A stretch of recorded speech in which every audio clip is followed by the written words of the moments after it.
இந்நாள் இனிய நாளாக அமைய ராமானுஜர் திருவடியை பற்றி பரந்தாமனை அறிவோம். தினம் ஒரு நாராயணீயம். மார்கண்டேயசிராயுஸ் சகலு புனரபி त्वत्पर पुष्पभद्रा धीरे निन्ये तपस्यन् नदुलसुघरदीश शद्दुमन्वन्तराणि देवेन्द्रसब्धमस्तं सुरयुवधिमरुन् मन्मदैर्मोहयिष्यन् योगोष्मप्लुष्यमानै नदु पुनरसघत् त्वज्ञनं நிஜயேத்கஹ.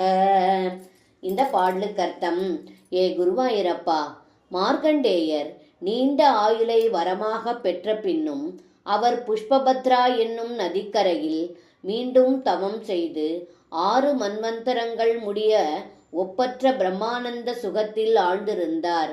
அதன்பின் 7வது மன்வந்தரத்தின் தலைவனாகிய தேவேந்திரன் தேவகன்னிகைகள் மன்மதன், தென்றல் காற்று முதலியவர்களை கொண்டு மயக்க முயன்றும் தங்களுடைய பக்தரின் தேஜஸினால் தோல்வி அடைந்தார்கள். தங்களுடைய பக்தர்களை வெல்ல முடியாது என்பதை நிரூபித்தார் என்று இந்த பாடலில் பட்டத்ரி சொல்கின்றார். சர்வம் கிருஷ்ணார்ப்பணம். ஸ்ரீ குருவாயூரப்பன் திருவடிகளே சரணம்.